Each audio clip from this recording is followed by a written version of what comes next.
Now, more central to the program is Site 1 here, where this was the vessel. Are we going to stop here just a little bit? Okay, so this is where, we can go a little further, about 20 feet further. Yeah, okay, so this is where the vessel waste oil area was.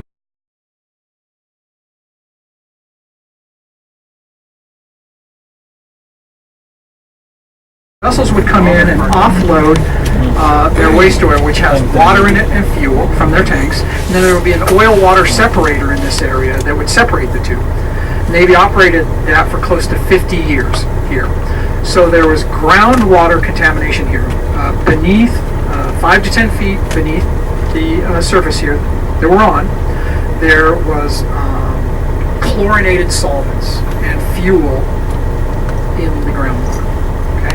So we've done a lot of monitoring and some cleanup here, and you can see in the concrete some of the metal covers for the groundwater monitoring wells. If you ever wondered what those little white discs, and some of them are rusted discs, they're all metal, that are embedded across the base in asphalt or concrete, those are groundwater monitoring wells. So we come back to them, and that's part of our program that we do. Every 6 months we go out and monitor a network of groundwater wells, and that's part of the program, and that's also a requirement the regulators put on us to see where we're at and what the quality of the groundwater is. And again, not a human health threat here. This is very close to the bay, and we need to be protective of the bay for this site. And that's one of the things we're required to do, is to continue monitoring here. Okay.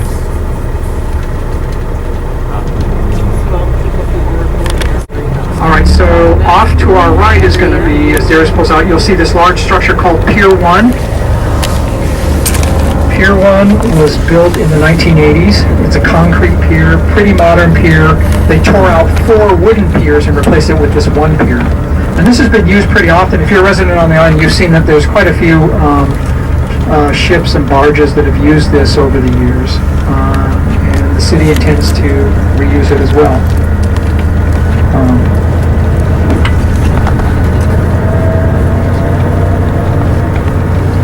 And as we pass by Pier 1, we're going to jog to the left, and we're going to go to a radiological site, a pier radiological site. Where a building used to be. And again, I was telling you, this is one of the challenges of talking about things. When we're done with the site, there's not much left to it that's visual. But he's going to turn in here, and I believe he's going to go down Avenue M here. And this is, there used to be a building where the fencing is off. It's ahead of the bus. Darius, you don't have to go slow here. You can go... Yeah, pull alongside the fence, and I just want to talk a little about, this used to be Building 233, and this was there was a school run here for radiation detection equipment and radiation calibration equipment, and in 1950, there was a radium sulfate spill here, and it was in the building, and then also in the ground, and ultimately outside the building.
So we tore down the building in 2010, 2011, and we went after the radium spill, and we dug out a lot. For those of you who had seen this, there was several years of digging here, but now it's all backfilled, leveled off, and asphalted, and we're seeking free release with the state of California.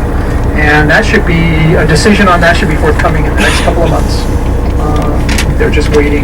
They've done some of their own sampling that they're also running independently, which is something they commonly do before they release a site. But I can say I think this is pretty much this is done. Now on the other side, you can see another reuse that the city has here. Again, vehicle storage. You can see some airstreams there, and some RVs and trucks and stuff. And again, this is all leased out. It's one of the 160 or so commercial tenants that are on the island. And this is one of the good things about the cleanup. When the Navy's done with this, when we get free release, there's no reason why then we can't just turn this over to Titan, their leasing program. They will put this asphalt lot to good use. Okay, so this is building 233. We're pretty much done with it.